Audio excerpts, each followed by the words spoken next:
اعوذ باللہ من الشیطان الرجیم بسم اللہ الرحمن الرحیم۔ محترم بزرگوں اور دوستو، اسلامی رشتے سے لگنے والی میری ماں اور بہنوں، السلام علیکم ورحمۃ اللہ وبرکاتہ۔ محترم بزرگوں اور دوستو، اللہ تبارک و تعالیٰ کا 99 اسم اعظم ہے، 99 نام ہے، اور ہمارے نبی پاک صلی اللہ علیہ وسلم کا بھی 99 نام ہے۔ اللہ تبارک تعالیٰ نے کہیں یاسین کہہ کے پکارا، کہیں طٰہٰ کہہ کے پکارا، کہیں مزمل کہہ کے پکارا، کہیں محمد کہہ کے پکارا، کہیں رسول کہہ کے پکارا، کہیں حبیب کہہ کے پکارا۔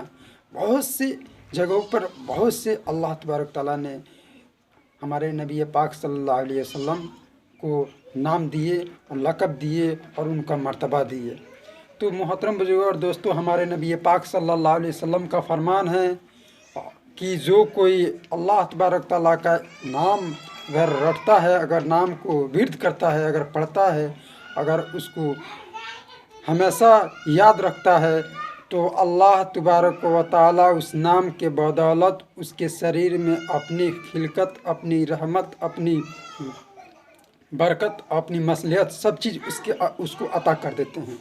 محترم بزرگوں اور دوستو، ہمیں اور آپ کو چاہیے کہ اللہ تبارک و تعالیٰ کا نام 99 ہے۔ جو شخص اگر 99 ہی نام اگر صبح اور شام کو رٹتا ہے، اگر پڑھتا ہے، تو اس کے ہر طرح کی بیماری، ہر طرح کی مشکلات، ہر طرح کے اس کو پریشانیاں جو آتی ہے، آنے والی رہتی ہے، اللہ تبارک تعالیٰ اس نام کے بدولت ٹال دیتا ہے۔ اگر کوئی ولی بننا چاہتا ہے تو یا اللہ اگر 1000 سے اوپر اگر ورد کرتا ہے تو اللہ تبارک تعالیٰ اس سے محبت کر لیتے ہیں اور وہ اللہ کا ولی بن جاتا ہے۔ محترم بزرگوں اور دوستو، اس لیے ہمیں یا حی یا قیوم اگر کوئی رٹ لگاتا ہے تو اللہ تبارک تعالیٰ اس سے محبت کرتے ہیں اور وہ اللہ کا ولی بن جاتا ہے۔ اللہ تبارک تعالیٰ کا بہت سے نام ہیں۔ اللہ لا الہ الا هو الرحمن الرحیم، الملک والقدوس والسلام والمؤمن المحیمن العزیز الجبار المتکبر الخالق الباری المصور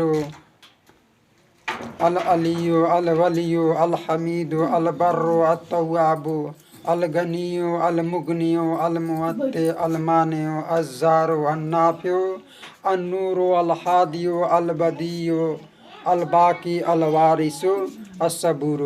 محترم بزرگوں اور دوستوں، میں نے کچھ ہی نام آپ کے سامنے واضح کیے ہیں۔ بہت 99 نام ہے اللہ تبارک تعالیٰ کا، تو ہمیں اور آپ کو چاہیے کہ اللہ تبارک تعالیٰ کے نام کو رٹیں، پڑھیں اور اللہ تبارک تعالیٰ کا فیض حاصل کریں، رحمت حاصل کریں۔ اگر اللہ تبارک تعالیٰ کو اپنے دل میں نہیں بساتا تو سمجھ لیجئے کہ اس کی زندگی تباہ ہو جاتی ہے، برباد ہو جاتی ہے۔ اللہ تبارک تعالیٰ اس کے گھر والوں کو بھی، اس کو بھی تباہ اور برباد کر دیتے ہیں۔ محترم بزرگوں اور دوستو، میرے اللہ کو اپنے دل میں بسائیے اور دل میں ہی اللہ تبارک تعالیٰ کا عرش بنائیے، کیونکہ اللہ تبارک تعالیٰ کا عرش ایک عرش اعظم یعنی آسمان، 7ویں آسمان کے اوپر ہے، اور ایک عرش اس کا سینہ ہے۔ جب اللہ تبارک تعالیٰ کو اگر کوئی محبت سے یاد کرتا ہے، اگر محبت سے ان کو اگر دل میں یاد کرتا ہے، نماز پڑھتا ہے، روزہ رکھتا ہے، تہجد پڑھتا ہے، قرآن کی تلاوت کرتا ہے، تو اللہ تبارک و تعالیٰ اس انسان کے گھر والوں پر رحمت اور اس کے گاؤں والوں پر رحمت اور اس کے شریر پر اور اس کے پڑوس میں اور اس کے مسجد میں اور جہاں وہ رہتا ہے پورے ملک پر وہ رحمت اللہ تبارک تعالیٰ برساتا ہے۔ ایک ولی کے بدولت کتنے انسان کو اللہ تبارک تعالیٰ سلامت رہتا ہے۔ محترم بزرگوں اور دوستو، ہمیں اور آپ کو چاہیے کہ اللہ تبارک تعالیٰ سے محبت کریں، رسول سے محبت کریں، اور ہمارے نبی پاک صلی اللہ علیہ وسلم پر ہر وقت درود شریف پڑھتے رہیں، کیونکہ درود شریف پڑھنے سے بہت سے فضائل ہیں، بہت سے فائدے ہیں۔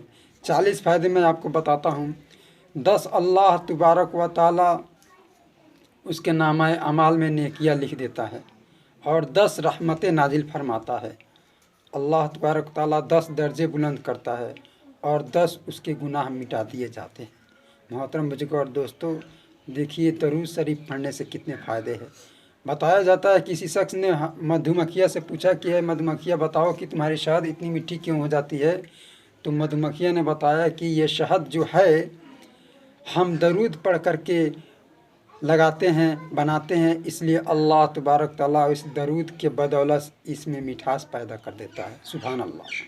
محترم بزرگوں اور دوستو، اللہ تبارک تعالیٰ خود قرآن کریم میں ارشاد فرماتا ہے، ان اللہ و ملائکتہ یصلون علی النبی یا ایھا الذین آمنوا صلوا علیہ وسلموا تسلیما۔ بے شک اللہ اور اس کے فرشتے نبی پر درود و سلام بھیجتے ہیں۔ اے ایمان والو، تم بھی خوب خوب درود اور سلام بھیجا کرو۔ محترم بزرگوں اور دوستو، ہمیں اور آپ کو چاہیے کہ اللہ رب العزت کے بارگاہ میں روئیں، گڑ گڑائیں، آرزو کریں اور اللہ تبارک تعالیٰ سے یہ فریاد کریں کہ ہمارے دلوں کی جو گندگی ہے، جو بیجی لگی ہوئی ہے، جس طرح لوہے میں بیجی لگتی ہے، جنگ لگ جاتی ہے، اسی طرح انسان کے دل میں بھی جنگ لگ جاتا ہے، دھبا پڑ جاتا ہے، شیاہ ہو جاتا ہے، تو اللہ تبارک تعالیٰ اس عرش میں نہیں رہتے۔ اور اس عرش کو صفائی کرنے کے لیے ہر وقت اپنے کلمہ پڑھتے رہیے اور درود پڑھتے رہیے، استغفار پڑھتے رہیے، اور اس کے بعد تیسرا کلمہ جو ہے وہ پڑھتے رہیے۔ اللہ تبارک تعالیٰ اس کلمات کو پڑھنے سے دلوں کی گندگی کو، دلوں کو جو بیماریاں ہوتی ہے وہ سب اللہ تبارک تعالیٰ دور فرما دیتا ہے۔ بولیے جھوم کر کے، مچل کر کے، سبحان اللہ۔ محترم بزرگوں اور دوستو، ہمیں اور آپ کو چاہیے کہ اللہ تبارک تعالیٰ نے ایک ہدایت کا ذریعہ اور نمونہ قرآن کریم کو ہمارے سامنے ہمارے نبی پاک صلی اللہ علیہ وسلم پر نازل فرمایا اور ہمارے سامنے آج موجود ہے۔ انہی کے بدولت، ہمارے نبی پاک صلی اللہ علیہ وسلم کے بدولت اور قرآن کریم کے بدولت اللہ تبارک تعالیٰ نے ہمیں ایمان والوں کے گھر میں پیدا کیا، اور اسی کو پڑھ کر کے ہم فیض حاصل کرتے ہیں اور اللہ تبارک تعالیٰ تک پہنچتے ہیں۔ محترم بزرگوں اور دوستو، ہمیں اور آپ کو چاہیے کہ اللہ رب العزت کو جس حال میں ہو، چاہے بھوکا ہو، چاہے پیاسا ہو، چاہے کسی طرح ہو، اللہ تبارک تعالیٰ کو یاد کریں۔ چاہے بیماری میں ہو، چاہے کتنی بھی شدت بیماری ہو، اللہ کو یاد کرو۔ لوگ کہتے ہیں کہ میں بیمار ہوں، میں بیماری سے تڑپ رہا ہوں۔ ارے اللہ تبارک تعالیٰ نے آپ کو پیدا کیا ہے، اللہ تعالیٰ کے سامنے جھکیے، روئیے، گڑ گڑائیے، آپ کی بیماری کو دور کر دے گا، آپ کی ہر پریشانی کو دور کر دے گا۔ محترم بزرگوں اور دوستو، اگر جو کوئی اللہ تبارک تعالیٰ کی روگردانی کرتا ہے، رسول کی روگردانی کرتا ہے، اللہ کی نافرمانی کرتا ہے، رسول سے محبت نہیں رکھتا، رسول کی نافرمانی کرتا ہے، تو سمجھ لیجئے کہ اللہ تبارک تعالیٰ اس کے ساتھ اور اس کی زندگی کو تباہ اور نرک اور برباد کر دیتے۔ ہمیں اور آپ کو چاہیے کہ اللہ تبارک تعالیٰ سے ہر وقت توبہ اور استغفار کرتے رہیں، اور دلوں کی گندگی جو ہے اللہ تبارک تعالیٰ ہی صفا کرتا ہے، دور کرتا ہے، ورنہ یہ دلوں کی گندگی اور دلوں کی بیماریاں کبھی نہیں جائے گی۔ اللہ تبارک تعالیٰ جس سے محبت کرتا ہے تو اسے اپنا کرم عطا فرماتا ہے اور اسے ولایت کا درجہ دیتا ہے، اور جس سے نفرت کرتا ہے اسے دنیا میں چھوڑ دیتا ہے۔ کہ ہمیں اور آپ کو چاہیے کہ ہر وقت اللہ کی پناہ مانگتے رہیں اور اللہ سے محبت کریں۔ اتنی باتوں کو میں اپنے موضوع کو ختم کرتا ہوں، باقی باتیں آئندہ ہوگی۔ وآخر دعوانا الحمد رب العالمین۔ السلام علیکم ورحمۃ اللہ وبرکاتہ۔